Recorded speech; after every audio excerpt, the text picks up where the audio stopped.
Hello, everyone, and welcome to Blogging Theology. Today, I am delighted to talk again to Professor Ovamir Anjum. You are most welcome, sir. Thank you very much for having me.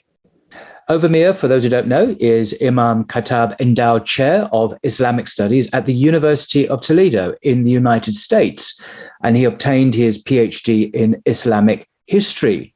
And he's the author of this book entitled Politics, Law, and Community in Islamic Thought, the Timaean Moment, and it's published by Cambridge University Press. And I do highly recommend this book.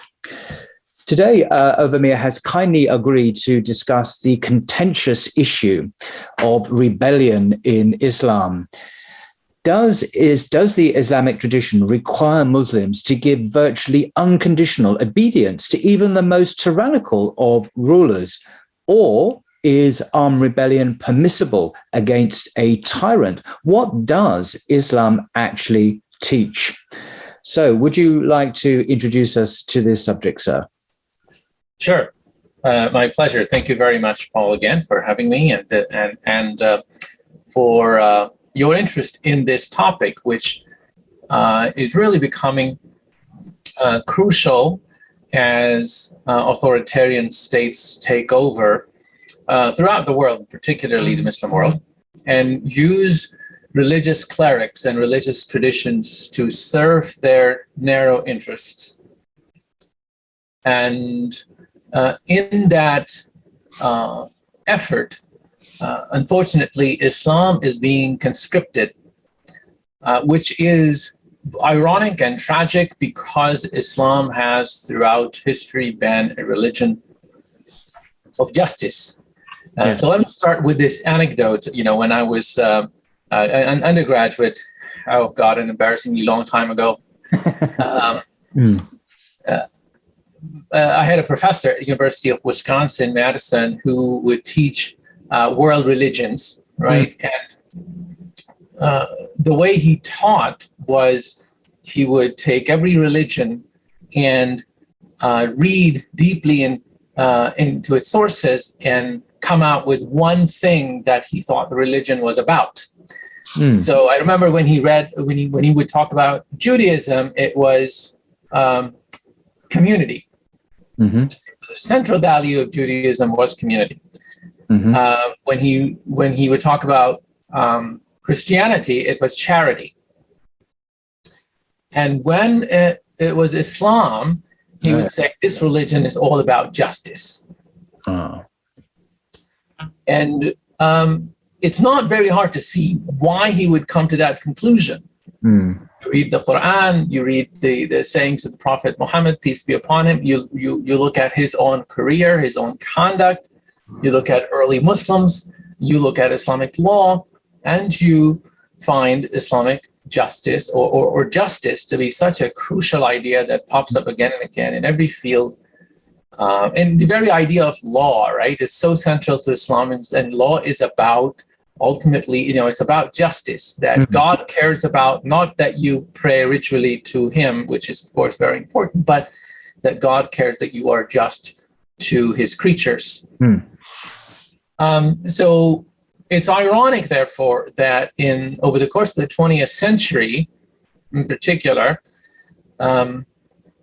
some of the theological moves that have taken place in the wake of course, colonialism, and then after colonialism, the nominally free nation states, which are in some ways even more deeply colonized than the colonial Muslim world of the 19th century,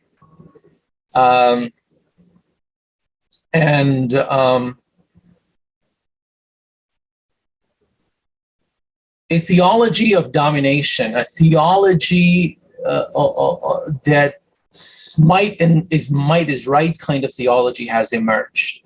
Right. And at the center of that theology is the idea that I want to talk about today, which is that no matter how unjust and how tyrannical the ruler, Muslims, by their creed, by their aqidah, not merely as a matter of one possible opinion or prudence, but creedally bound never to rebel and always to obey and in fact, not even protest peacefully, right? So this theology has gone to the point that it says that even peaceful public protest is against Islam, and that's what I want to talk about today. Right. Excellent. Taking you through all the sources that are recalled. Good. Just what we need to go through. So thank you for this. Okay, wonderful. So let me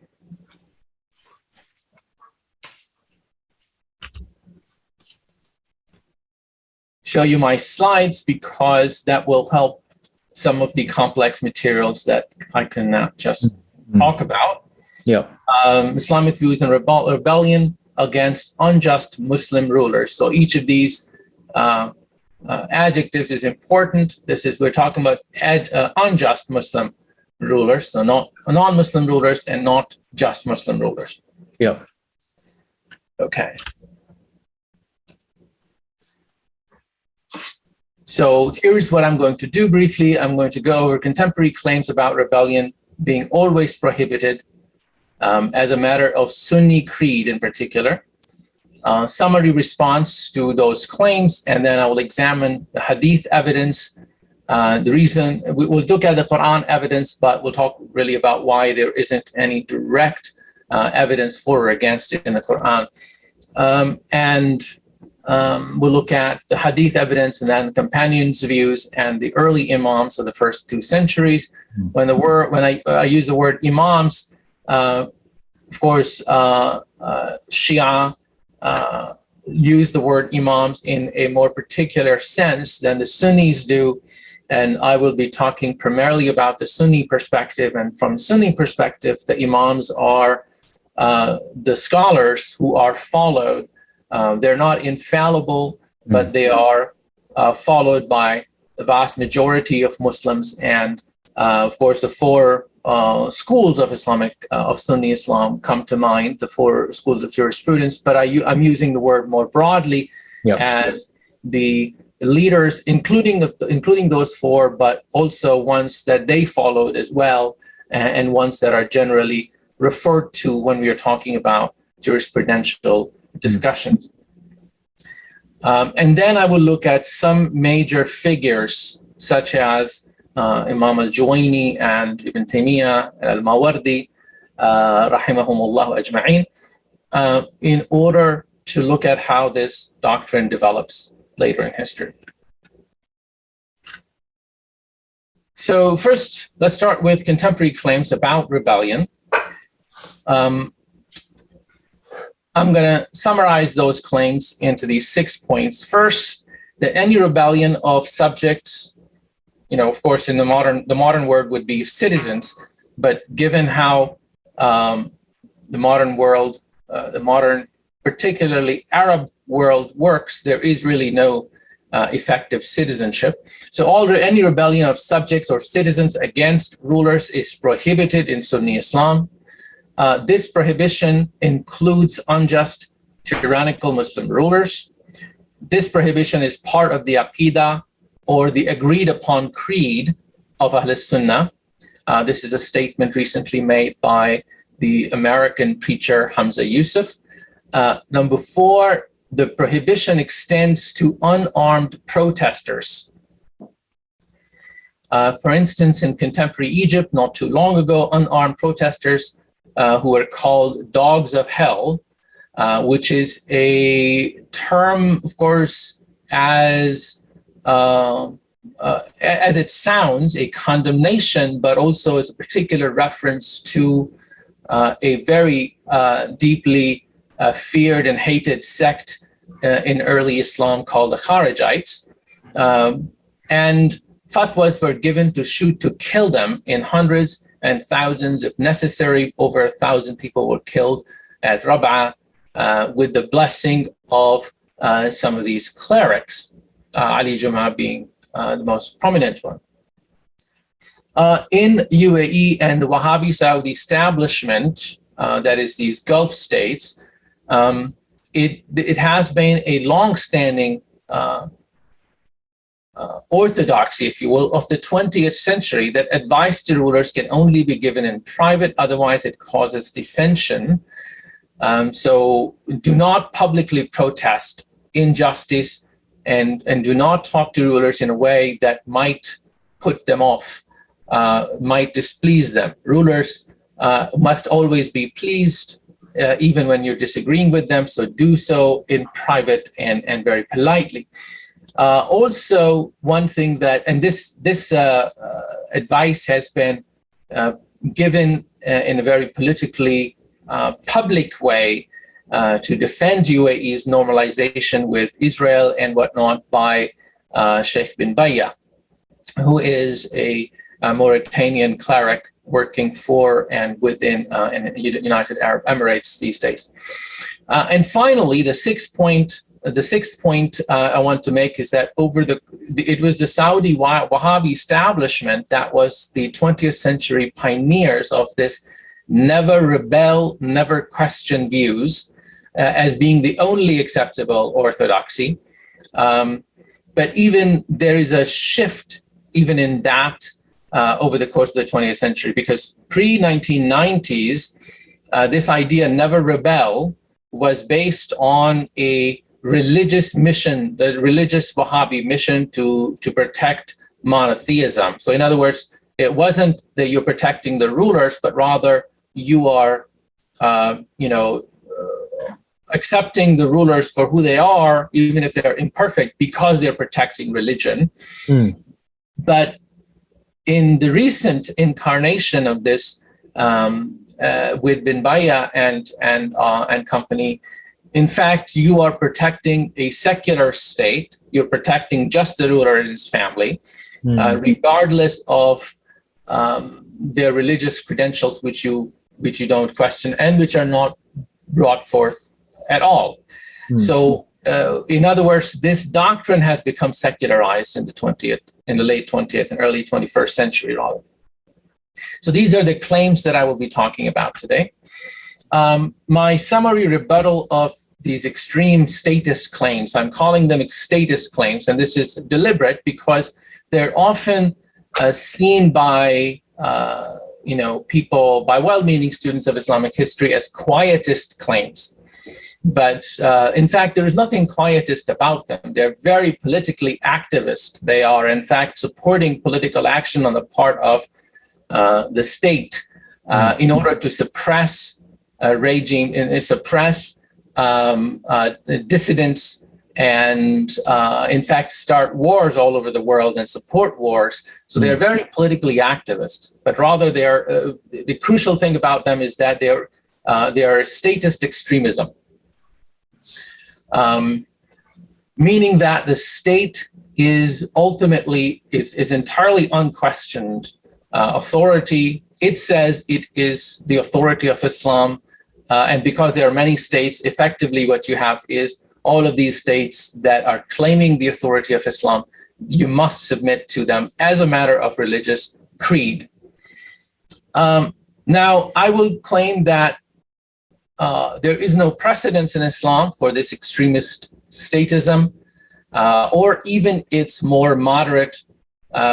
For its more moderate versions, there is a disagreement. So you could never say that this is part of the Aqidah, part of the Sunni creed.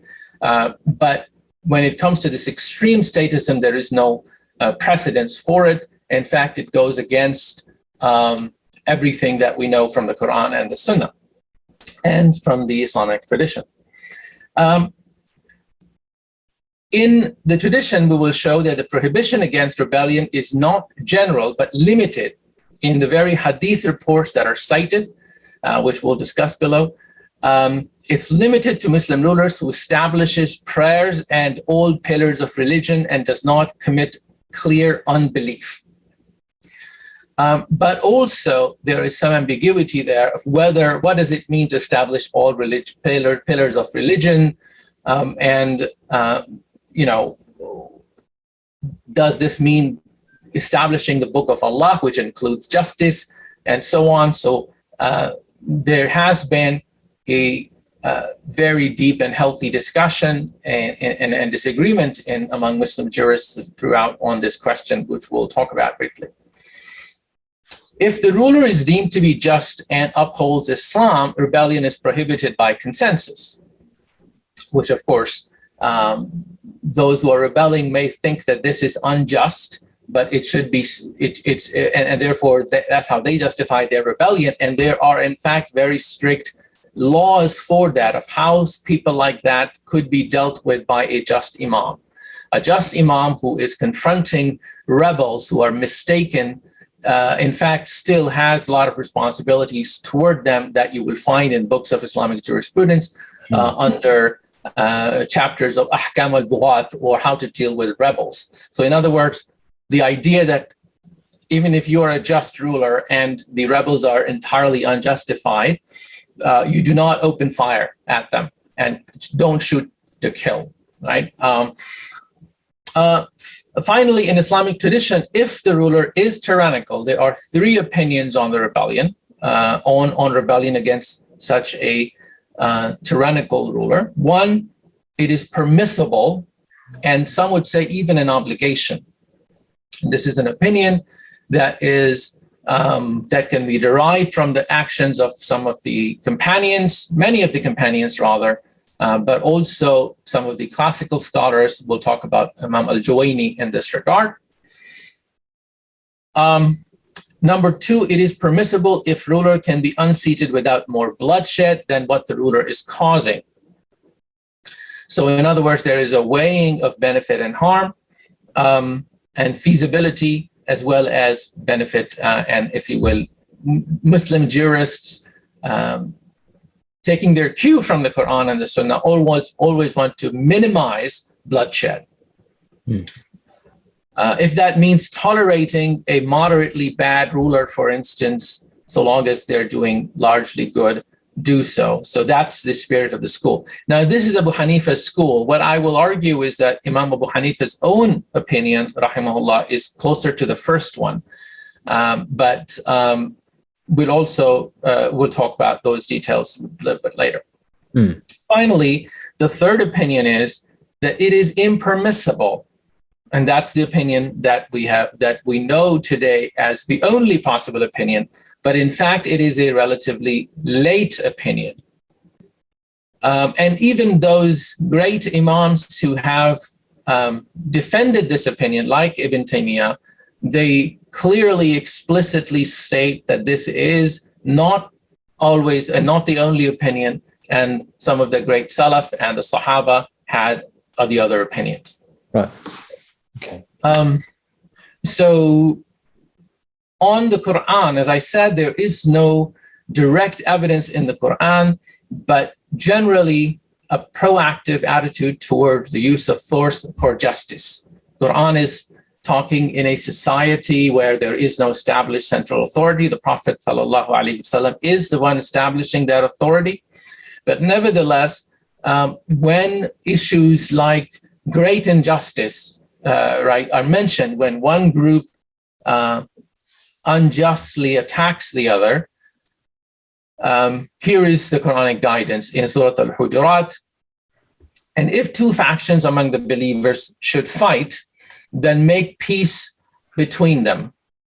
The word iktatalu is not just necessarily, hand-to-hand combat, or rather this isn't necessarily just a fight, but one that involves arms and killing. But if one of them oppresses the other, then fight against the one that oppresses until it returns to the ordinance of Allah. So the word oppression here, which is a translation of the word baghat, baghi, rebellion, here the Quran is saying that you should assess which of the groups of Muslims that are fighting is just. And so the key word is justice and oppression. When you go against justice, you become an oppressor. And the Quran doesn't say, well, sit and wait. The Quran doesn't say, be quiet. The Quran doesn't say, pray to God, pray to me to see, what to do. But the Quran says, join the one that is just against the one that is rebelling and transgressing. But of course, start by first trying to make peace between them. So peace is always a priority, but of course, in real life, doesn't always happen. So if the fighting and oppression continues, then you join the one that is fighting for justice, and then until it returns to the ordinance, to the hukum or of Allah, to the command of Allah. And if it returns, then make peace between them in justice and act justly. 2 words for justice, adl and qist. And Allah loves those who act justly. So this is, there are some other verses in the Quran, but effectively this is the ethos of the Quran. Justice is very important, and that you need to sometimes use arms to secure it. Now, to the Hadith reports, which are much more numerous and much more complex on this question. So what I have done here is I have listed all the major authentic reports. There are many inauthentic reports on these questions, precisely because they were politically so weighty that people who were trying to please the ruler or the leader on their side tended to fabricate reports. That's why it's very important that each of these reports, that we don't employ those reports that sort of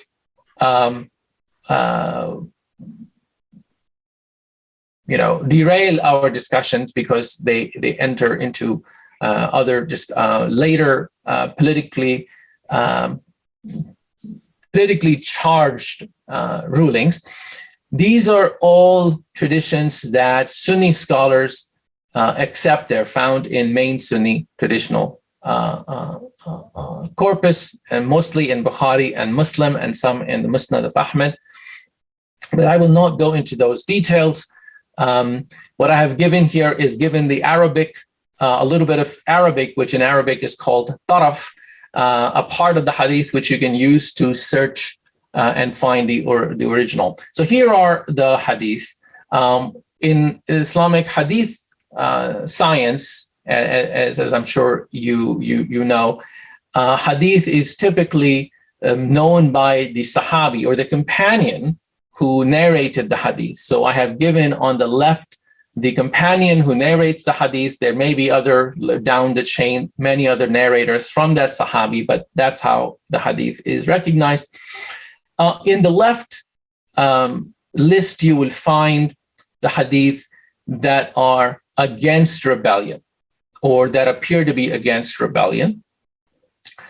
And the gist of those hadith is: do not rebel if the ruler continues to establish prayers. In another narration, do not rebel until you see in the ruler's in conduct clear unbelief. And another narration, do not ever be pleased with an oppressive ruler, do not support them, but do not take up arms against them if they pray and fast. So here, the prayer, fasting is included, meaning that it's not just about the prayer, but rather what is being referred to is something else, meaning that they are establishing prayer and fasting, they're establishing the religion of Allah. And then in the second line, the hadith of Ubadah ibn Samit, radiallahu anh, you'll find that a relatively high, this is the highest bar that's given, which is that until they commit clear unbelief. So you could say that establishing prayer is one bar and clear unbelief is another bar, and we could talk about that. And there in the next hadith, in Anas ibn Malik's hadith, which is both in Bukhari and Muslim, مَا أَقَامَ فِيكُمْ كِتَابَ اللَّهِ, obey your imam, even an Abyssinian slave, which was seen, Abyssinian slaves were seen as slaves. They were brought into Mecca as outsiders, and the Meccans would consider outsiders as the least likely to become, or Meccans and Medinans would see outsiders as the least likely candidate for leadership. The Prophet is saying, even such a person, an outsider, comes so long as they're ruling by the Book of Allah, accept them. Ibn Abbas his narration says, if you hate something from your commander, be patient. And the reason commander is important is because sometimes the prophet is simply giving out instructions to the groups that he's dispatching for particular tasks, and he calls one of them their commander. And he says, look, if your commander who is going out to do some recon work or something, if he does something that you don't like, don't start fighting with each other. So it's a very sort of practical, pragmatic command. So these are the 5 main hadith wordings that appear in favor of what we may call quietism.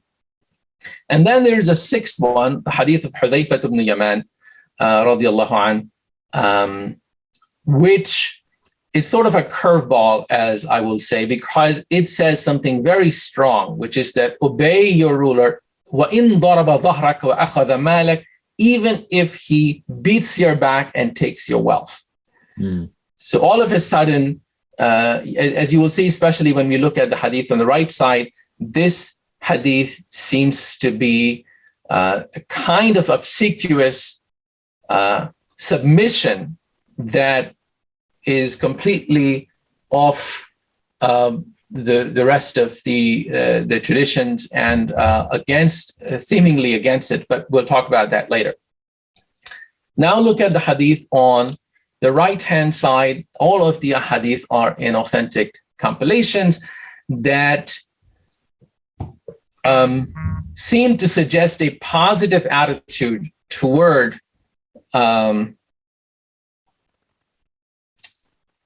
rebellion, or at least the use of force in correcting what has gone wrong. So Abdullah ibn Mas'ud's narration, no obedience to anyone who disobeys Allah. Ibn Umar has a similar hadith, no obedience. La sam'a wa la ta'a. Now, la sam'a wa la ta'a, no listening and no obedience, is a phrase that is used not merely as in, I am your servant, but I will, respectfully disagree with this particular command. But rather, when you say la sam'a wa la ta'a, means you have no authority over me. Right. Now, this is something that can be disputed. It's a matter of interpretation, but often this is how the Arabs use the word, which means that if the ruler is disobeying God, then their political authority can be challenged. At least this is one interpretation of this hadith. Similarly, the hadith of Abu Sa'id al-Khudri, whoever sees an evil, change it by force or by tongue or by heart, and doing just by heart is the least of faith you can have. Beyond this, there is no faith. The hadith of Jabir ibn Abdullah and Tariq ibn Shihab and many other narrations. This is a very important hadith, that the greatest jihad or martyrdom is that you command and forbid an oppressive ruler in front of him publicly and are killed as a result. There are many narrations of this hadith from different narrations, different companions, which means the Prophet would repeat this. So the highest form of jihad, highest form of martyrdom is to speak truth to power. Do so publicly. Ubadat ibn Samit hadith that says La ta'ata liman asa Allah, similarly the theme that has gone above. And then the very important hadith of Abu Bakr, which is that when people see an oppressor and do not do anything to stop him, then God will punish them all with the oppression. The hadith of Ibn Mas'ud, when you see an oppressive authority, oppressive ruler, and you do not take force, fight against them, right? Or rather, the wording goes this way: then whoever does something with their hands, meaning fights them, is a believer. Whoever speaks out against them is a believer. Whoever feels repulsion in their heart because they're not able to do anything else is a believer. But beyond that, there is no faith. And finally, another hadith of Abdullah ibn Amr: whoever dies fighting to protect their wealth or their property is a martyr. So the very commonsensical thing that you have to protect what you have, as opposed to, of course, the hadith that seems like, your ruler can beat you and take your wealth, and you're not supposed to react. So this is the big picture of the hadith traditions. Here I summarize them. The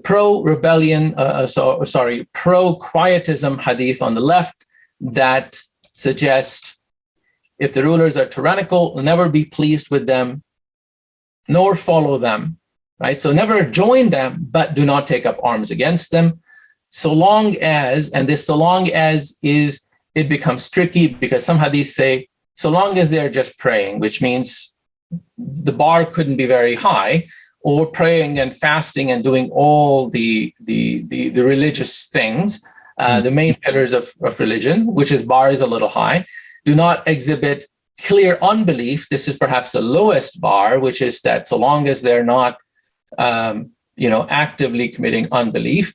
And then there is another version of the narration which places the bar high, which is obey even an outside ruler, so long as they establish the Book of Allah. So this is a high bar, right? This is that not just that they're not unbelievers, but that they're in fact establishing the Book of Allah.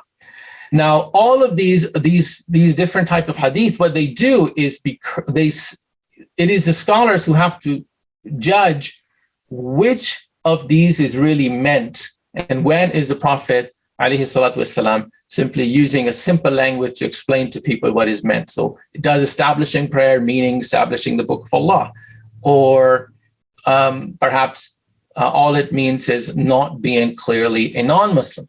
So all of these are up for discussion, which is why, and this is not uncommon in hadith tradition. Anybody who does fiqh or does jurisprudence knows that scholars then have the burden to reconcile what seems like differing opinions.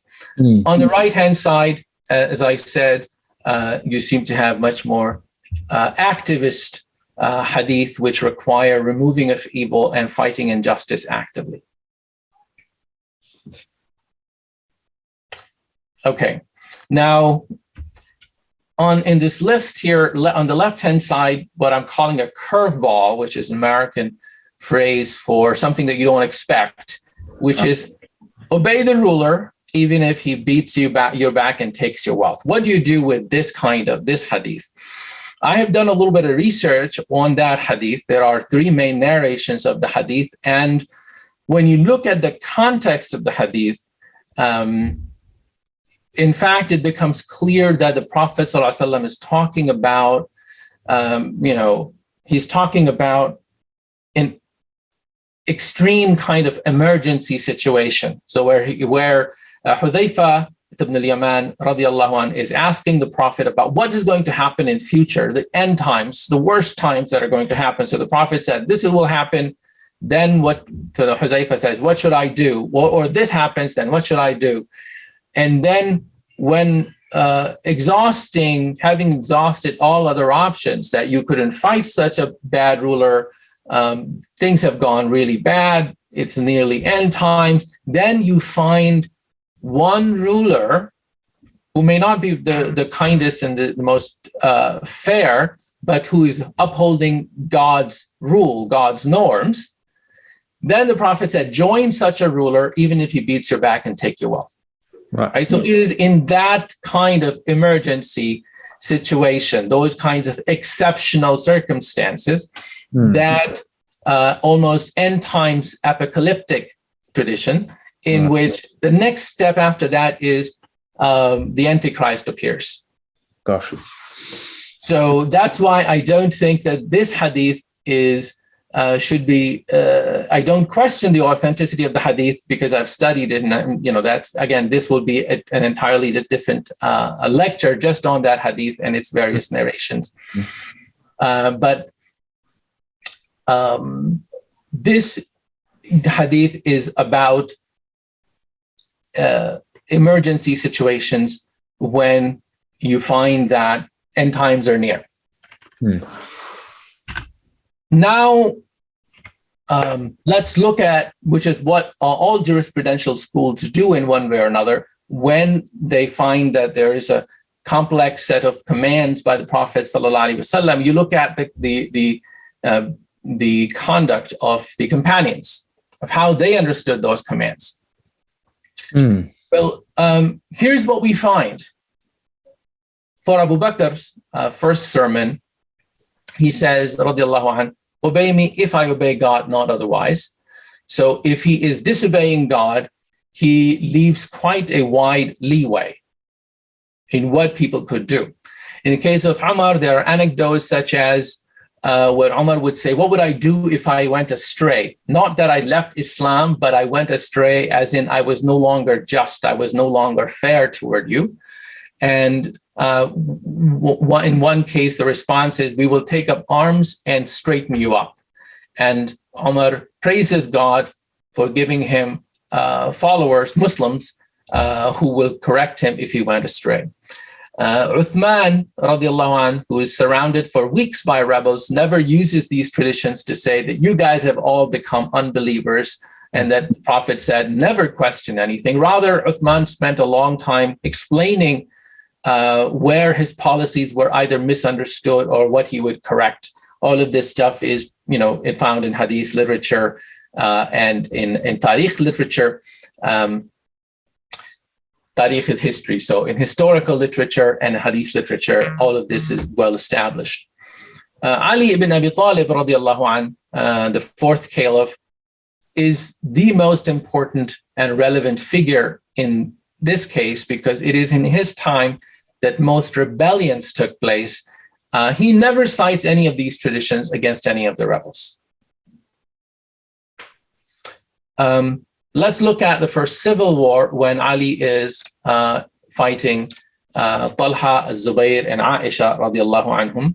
So can I just clarify, sorry to jump in there in your lecture, but you say Ali never cites these traditions against any of the rebels. The question naturally arises, why didn't he cite these? If these traditions are authentic traditions of the Prophet and they are clearly pertinent, well, they might well be pertinent. Why apparently did he not cite them? I don't understand. Yes. But if you could hold that question until the end, because there is going to be, we're going to have to, frankly, address that question head on and think about that. Okay. Right? Because it's not just Ali's conduct. You look at this this Ma'rikat al-Siffin, or rather Jamal, the first one, and Talha, Zubayr, Aisha. These are all old friends and relatives who end up fighting. In this case, most companions side with Ali, many side with Talha, Zubayr, and Aisha, and once they are defeated, then the Siffin comes when much bigger combat against Muawiyah. A minority sides with Muawiyah, a majority sides with Ali, and a third and another an important small minority stays neutral. I shouldn't say how small.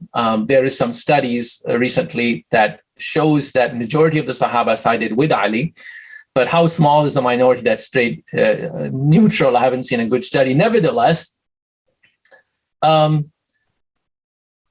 these people, the Sahaba, such as Sa'd ibn Abi Waqqas and Ibn Umar, and a number of important companions, stayed neutral.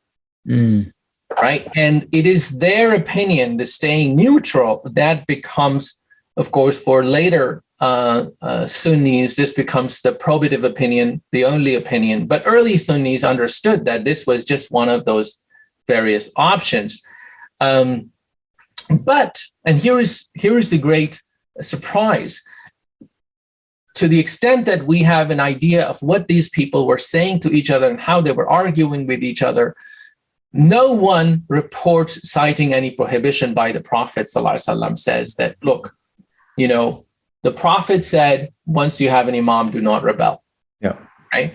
Similarly, in the next case, 2-3 decades later, we have the civil war of Al-Hussein, the second civil war rather, of Al-Hussein rebelling against Yazid in the 60s and in the 60s of Hijrah.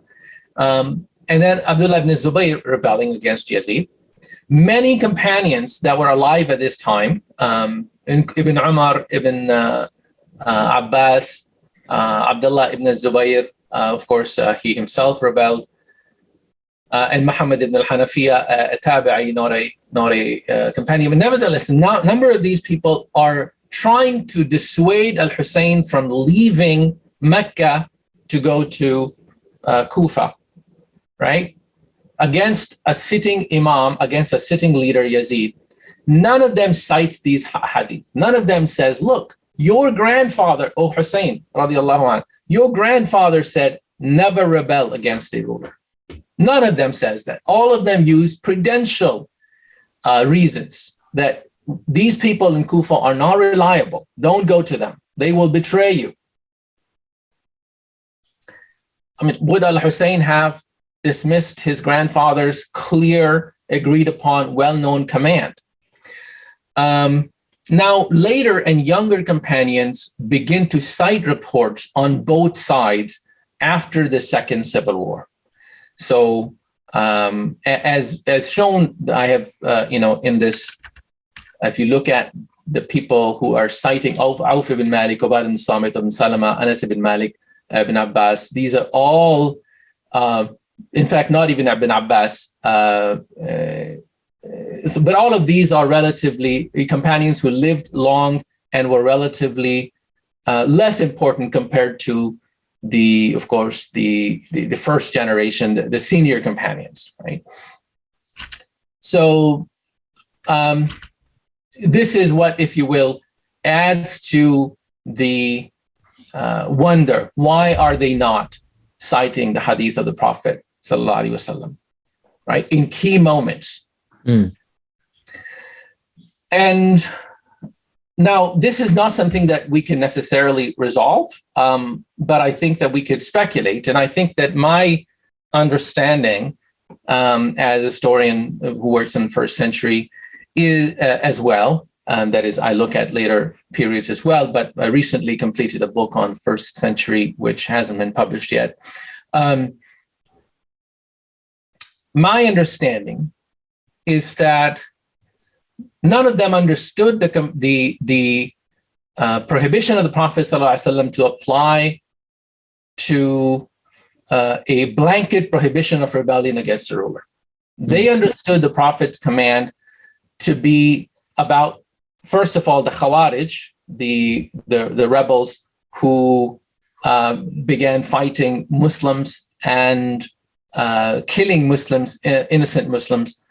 And also they understood those to be applicable in part to if a ruler becomes a clear enemy of Islam, if they abandon the Sunnah of the Prophet such that Islam is being disfigured, then those prohibitions did not apply. So those prohibitions applied to things like the ruler begins to drink alcohol, because this was a very common disease among rulers at the time, and starts to enjoy personal luxuries which go far beyond what Islamic law prohibits. But you have the ruler at the same time is applying Islamic law in all parts of, in upholding, living by Islam, protecting the borders of Islam. Now, taking up arms against them just for personal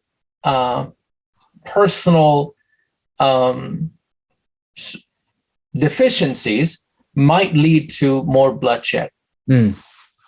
Whereas when the ruler begins to work against the interest of Islam, against the Book of Allah, in such a way that people move away from religion, which was al-Hussein's analysis, right? Al-Hussein would think that what Yazid is doing, even though Yazid was a Muslim, Yazid had led even earlier, had led jihad. In fact, earlier he was a Muslim, but a Muslim whose interests were systematically going against the true understanding of Islam that al-Hussein and the people in Medina in general had. So when they thought, so what the Prophet was talking about was, don't take these personal personal sins as an excuse just to rebel against, because now the Prophet is talking to people who are not used to central government. They're not used to government at all. They are people who take pride in, they write poetry about their freedom, about their anarchy. And the Prophet knew that many of these people are going to rebel. This is exactly what happened at the time of Abu Bakr, right? Half of Arabia rebelled against central authority, not in any kind of principled reason, but because they didn't want taxation, or they didn't want the primacy of Medina over them. So anyway, this is my interpretation, but we can move on back to our topic of how did the great Muslim imams, whom all Sunnis see as their authority, how did they understand this? So look at the first century, the major rebellion in the first century. I guess I should say something about late first century. There are three main centers of Islamic scholarship of the great leaders, where companions as well as their main students and leaders are situated. There is Iraq, there's Medina, and there is Syria. Iraq, the center of Iraq, Kufa, is one of the most important and the largest cities in the Islamic world. And then you have Medina, which is, of course, important because of the legacy of the Prophet ﷺ, the family of the Prophet ﷺ, and of the main companions. And then Syria, which is where the Umayyads, the actual power, is situated, Damascus.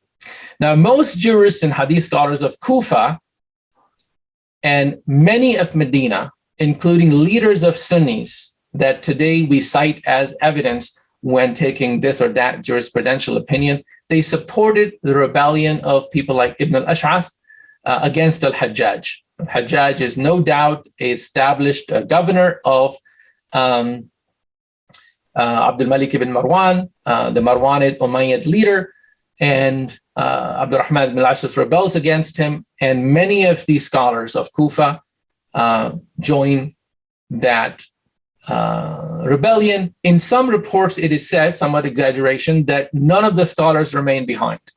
None of the Qurra remained behind. Now, of course, this was perhaps political propaganda, but then nevertheless, we know many important scholars rebelled. Now, Hajjaj had not committed kufr. He was not an unbeliever, and he had not stopped praying. We know that for a fact. Many of the imams of Ahl al-Bayt, of course, rebelled. But Abdullah, son of Umar ibn Abdul Aziz, the great caliph, joined some of those rebellions. None of these people thought that the Prophet had a blanket prohibition against rebellion. Now, these rulers that they're rebelling against are, in fact, much more legitimate in many ways. They are much more Islamic. They are, in fact, protecting the borders of the Muslim world and upholding the Sharia. Not only that, people like the Marwanids are, in fact, Islamicizing the bureaucracy. So they are far more Islamic than any rulers today, certainly, and even throughout history, arguably. So my point is that this, in the second century, when Islamic tradition sort of comes together and the great imams, this is when the great imams emerge, most people seem to be okay with rebellion. Imam Ibn Hazm, a 5th century prodigy, one of the greatest independent scholars, says, the Ummah is agreed on the obligation of commanding right and forbidding wrong without any exception. Some of Ahl Sunnah, all of the Mu'tazilites, Kharijites, and Zaydi Shia agree that taking up arms for this purpose is an obligation if evil cannot be prevented without it. Imam Ibn Hajar al-Asqalani, and for those of you familiar with Islamic tradition, Ibn Hajar is a very important reference here because you cannot accuse him of being too early or being influenced by just early stuff. He is, in fact, the cornerstone of late Sunni orthodoxy. He is the great commentator on the Bukhari, Sahih of al-Bukhari, Fath al-Bari. He says, Some rebelled in their zeal for the religion due to the tyranny of the rulers, not their unbelief, but the tyranny of the rulers, and their abandoning of the prophetic sunnah, not unbelief, once again. And they were on the right. Included among these is Al-Hussein and the Medinans, the people of Medina, on the occasion of Al-Harra, who rebelled against Yazid, the Quran reciters of Kufa, who rebelled against Al-Hajjaj, in 82 rebellion of Rahman ibn Ash'ar. Others rebelled for power, and such are properly called rebels. And elsewhere he notes that rebellion against tyrants was the opinion of the earliest predecessors. That is legitimacy of rebellion, right? And these are the Arabic quotes that I have for what I have just cited.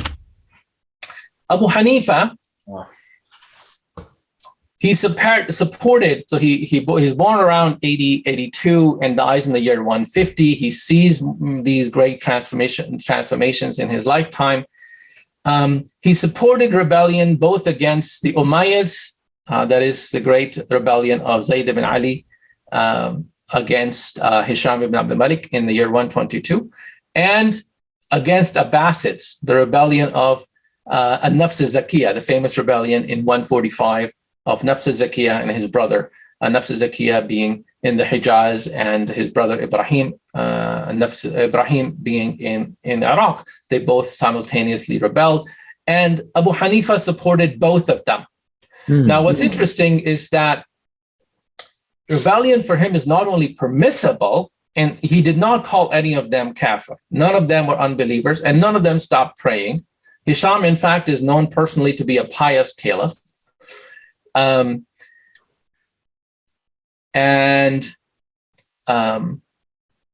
later Hanafis add the condition that, Abu Hanifa is really supporting rebellion if they are feasible, right? But of course, this is reading into what might happen into future, whether the rebellion is going to succeed or not. But none of the two rebellions that Abu Hanifa rahimahullah supported, they succeeded. Both of them seemed unfeasible. In fact, there are some reports that suggest that he knew they're unfeasible. But he supported them financially and didn't personally join. He was an old man at the time, but he would support some of his disciples to go and join, and he would financially support them. Malik, rahimahullah, again, nobody needs to second guess Malik's authority in the knowledge of tradition. His opinion was, again, the original quote by Al-Qadi ibn al-Arabi, who was quoting the opinion, the Maliki opinion, is that one must support the just leader, be he the sitting ruler or the one revolting against an oppressor. So what matters is justice and not whether you have the power. Right. And he also went one step ahead and said any pledge of allegiance for the ruler that is based on fear and coercion is not valid. Now, of course, these days, it's not fashionable in later Islam to even believe in any kind of pledge or allegiance or election. God forbid, that's democracy. But in reality, for early Muslims, the consent of the ruled was seen as necessary, and if the consent was forced, meaning it wasn't true consent, then any such pledge is not valid. And Malik, in fact, was physically beaten for giving this fatwa by the Abbasids, but he did not renege from it. Wow. Shafi'i, in his earlier Iraqi school, endorsed the Iraqi pro-rebellion opinion, and some reports have him join a rebellion against Harun al-Rashid in 180s in Yemen. That is year 180 of Hijrah and after. But these reports, in other words, Shafi'i then would be the only imam of the four who actually joined the rebellion. But these reports are too obscure and contradictory to make a solid case. What we do know is that in his earlier actual jurisprudential opinion in Iraq, he was he took a pro-rebellion position.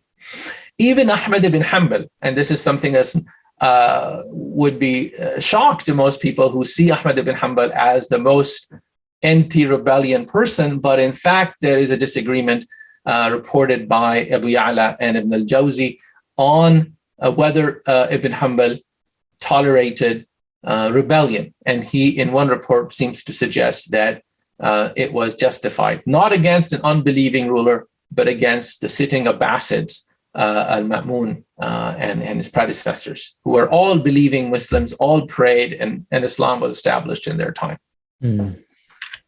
So just to, I guess, really quickly go over how the opinion evolves. Al-Mawardi, now we are moving back 2 centuries later in early 5th century of Hijrah. I'm sorry, I'm using Hijri centuries. So instead of thinking about, common era, think about time since the Hijrah of the Prophet ﷺ, right? Yep. So in early 5th century scholar, the leading Shafi'i, Ra'is of the Shafi'is, and he was also the judge of judges, Qadi al-Qudat in Baghdad. In his famous book, Al-Ahkam al-Sultaniyah, and elsewhere, there is a chapter on Ahkam al-Bughat in which a number of conditions are given to declare any opponent of the ruler as a rebel that is legitimate to fight for the ruler. So here, these conditions are for the ruler, whether the ruler can go and fight, and how can the ruler fight. And those conditions include that those rebels are armed. So unarmed protesters just do not count as rebels, bughat, at all. That not only are they armed, because people are generally armed at the time, they have gathered in one place, and they have chosen a ruler, or chosen a leader to lead their rebellion. And on top of that, they have some ta'wil, some reason, but that they're giving to challenge the ruler. Because if they don't have this and they're simply killing people, then they're bandits. But if they have a reason by which they're saying that the ruler is unjust, and so on, then only can the ruler go and fight them and treat them as bughat. So it's not free for all for the ruler, that anybody who criticizes me, anybody who, has, maybe they have gathered and maybe they have a movement going on, but if they haven't taken up arms, they then they do not count as rebels.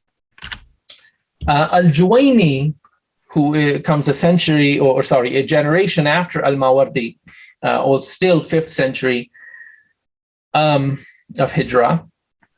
Al-Juwayni says in his book Al-Ghiyathi, or Ghiyath al-Umam fil Tiyath al-Dhulam, one of the most important and detailed books written on the subject. Al-Juwayni, of course, is a very important authority, the leading Ash'ari, the teacher of Imam al-Ghazali, whose opinion on this is the most developed opinion, because in his book Al-Ghiyathi, he imagines the possibility of rulers, possibility of disappearance of the caliphate and what will happen later, and so on and so forth.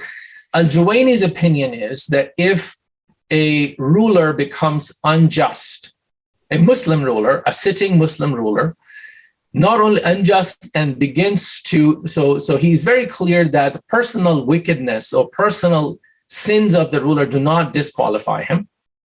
But let's say this is not personal, but rather public sins are so great that justice is impossible to uphold, that people find that the interest, that the ruler's interest and the ruling class's interests are systematically against the people. Of course, I'm translating in modern language.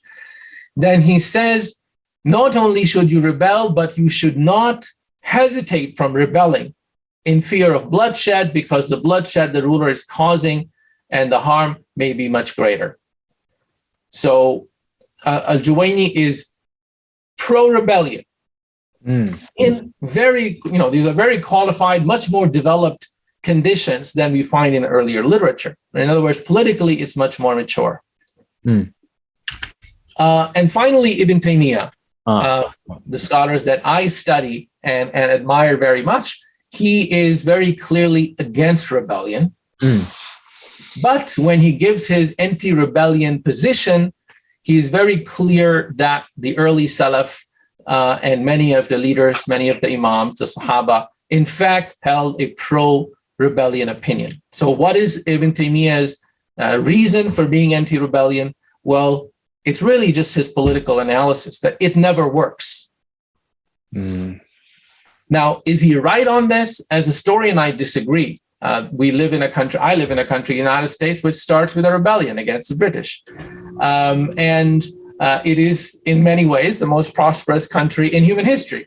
So I don't necessarily take his historical analysis to be infallible, but he is very clear that, the position that he's adopting is a position that can be disagreed with. And it's a position based on prudence, an analysis of circumstances that he had analyzed. Anyway, so this is all I have on the rebellion. There is a lot that could be said about how the jurisprudential opinion evolves, but I will not go into that.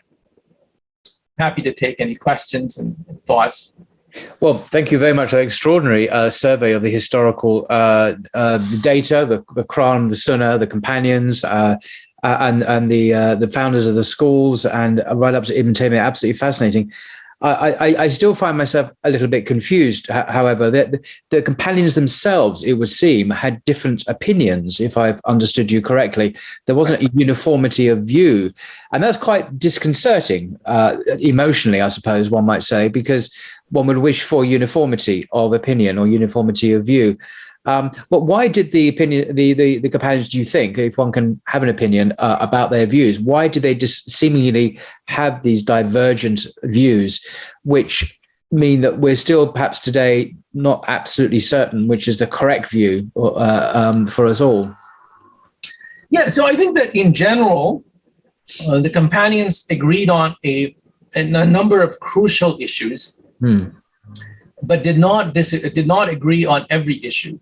And in a sense, later that was seen by the scholars and the Ummah as a mercy, because if companions all agreed on one thing, then we would not have a choice but to say this one thing, this must be the true and single and only opinion.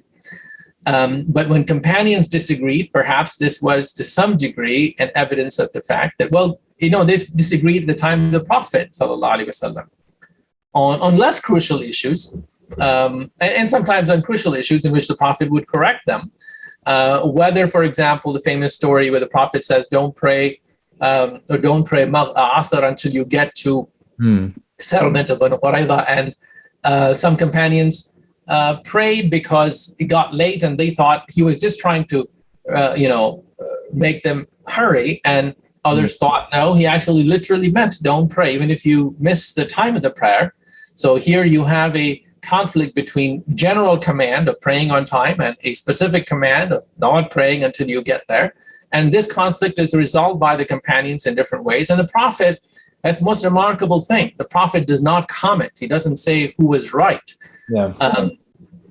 Sometimes leaving the Muslims to use their own moral judgment and intellectual understanding, of the tradition, that is in some ways the most important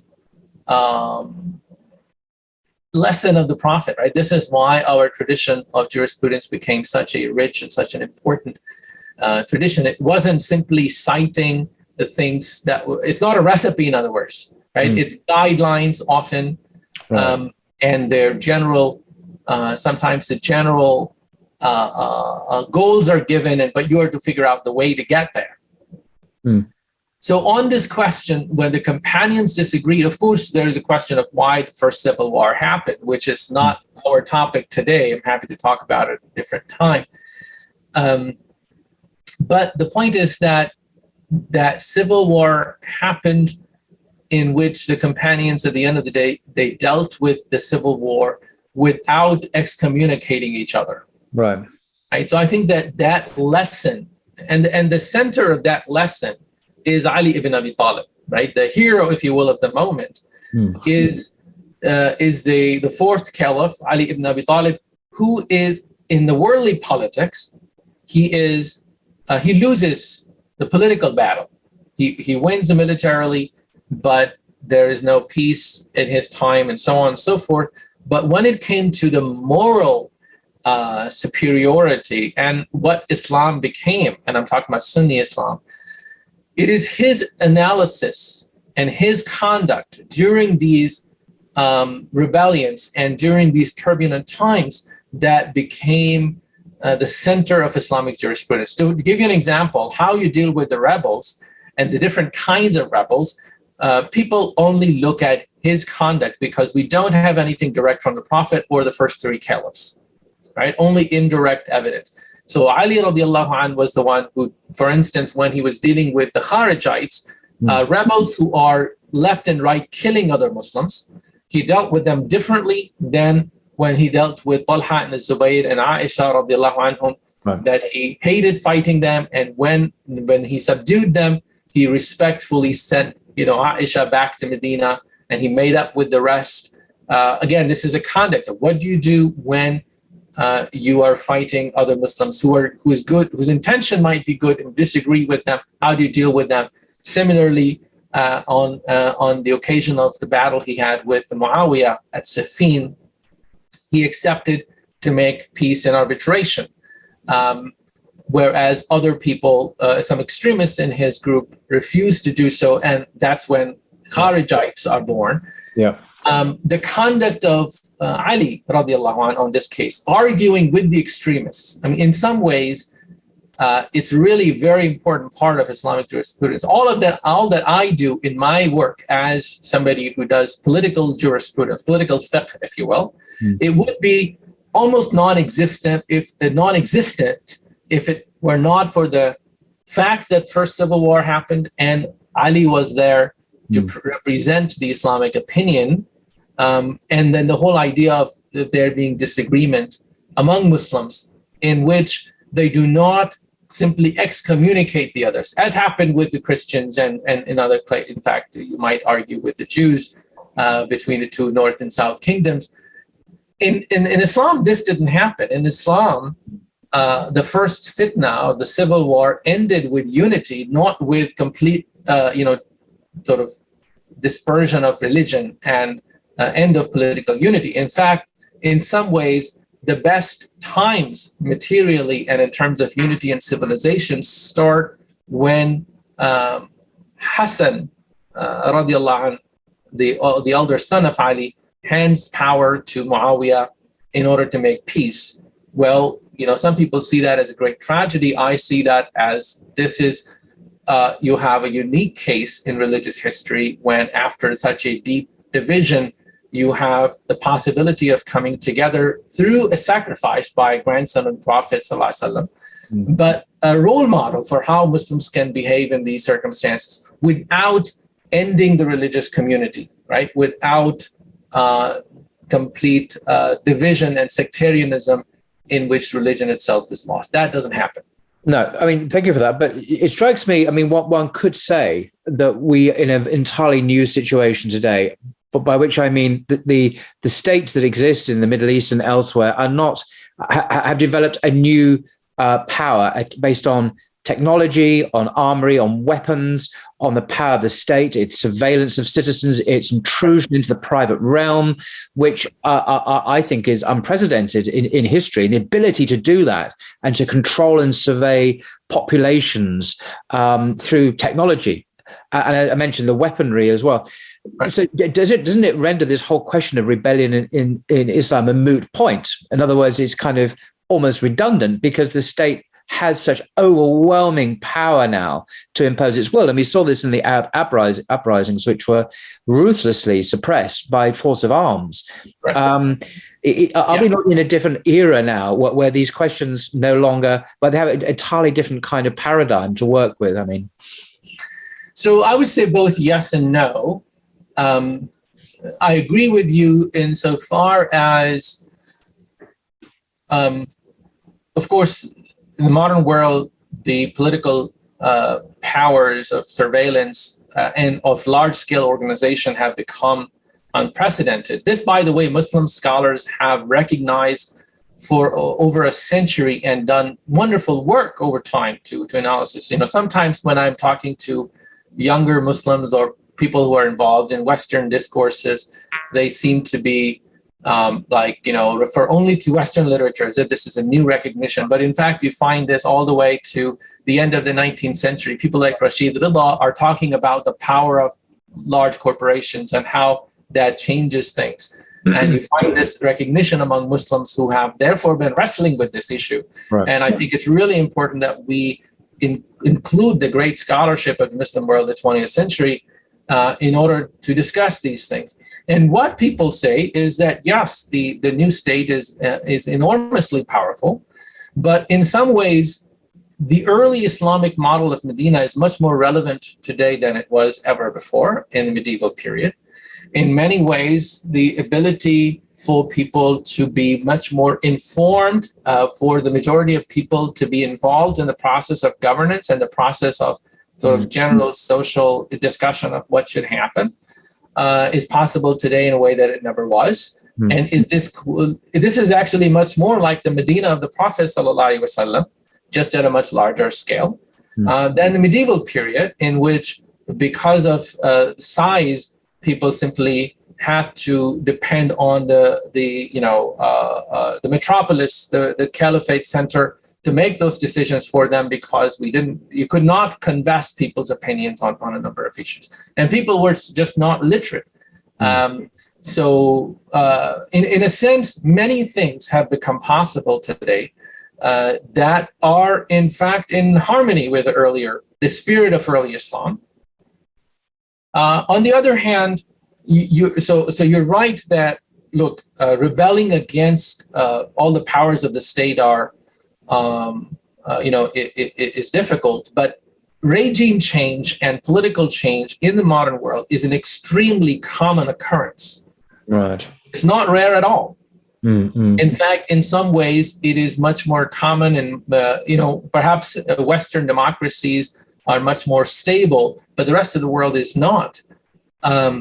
And when I say they're stable for 50 years, right? This is not like 500 years that we're talking about. Yeah. So I would say that power change still happens. And the reason it happens, that's what political scientists study, something that I study as well,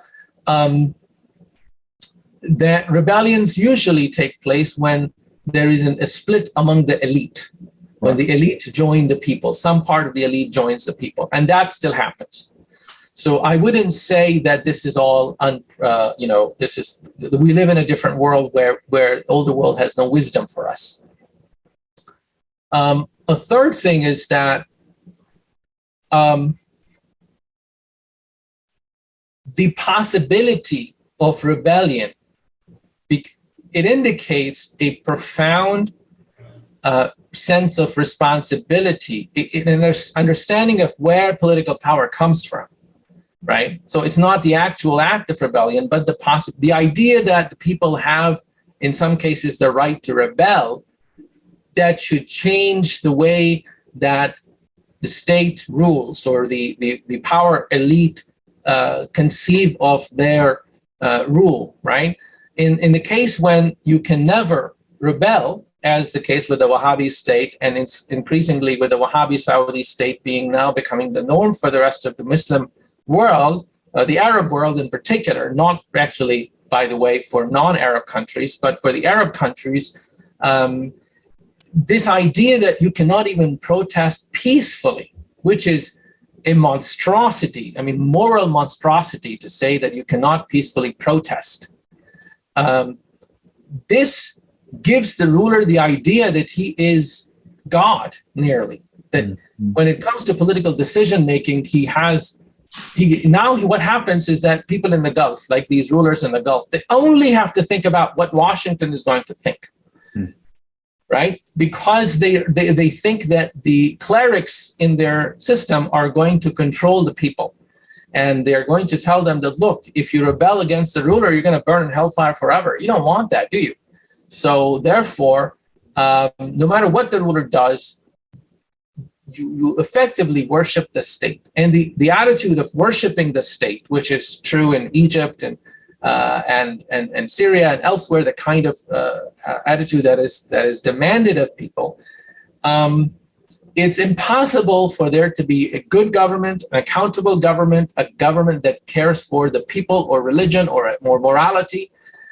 You simply cannot have a government that has any sense of responsibility to the people if you think that your power is unquestionable in theory, and your clerical establishment. And Islam is the very strong power in Muslim societies, despite all the losses of Islamic institutions. Islam, as an emotional fact, is lived and felt in Muslim societies, perhaps more than it was, in fact, in the mid-20th century. And if that Islam is saying that the ruler is effectively unquestionable, that you cannot protest,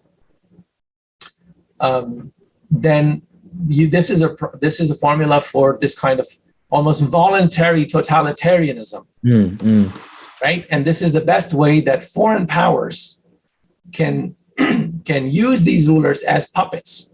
Yeah, it's very convenient, obviously, for Western foreign policy to have regimes or governments which are compliant in that way. It makes the world much more easier to manage, it seems, in the Western. The Western dominance of the geopolitical situation is obviously very, very significant. I think we might draw it to a conclusion there. Thank you very much indeed for it. There's so many other questions one could raise, and I fear that we could go on forever. But I think for myself, certainly to ponder on much of this evidence, Abu Hanifa and Shafi and Maliki, his view is very, very interesting, and often not, at least in my experience, presented very publicly as factors to consider in this conversation about rebellion in Islam. So I'm immensely grateful to you, sir, for your time and your expertise and your knowledge. And I'm very much looking forward also to see people talking about what you've said and discussing it and looking at the evidence and continuing the conversation because it's such an important subject for all of us in the world today. So thank you very much indeed, sir, for your time. Thank you very much for having me. Until next time.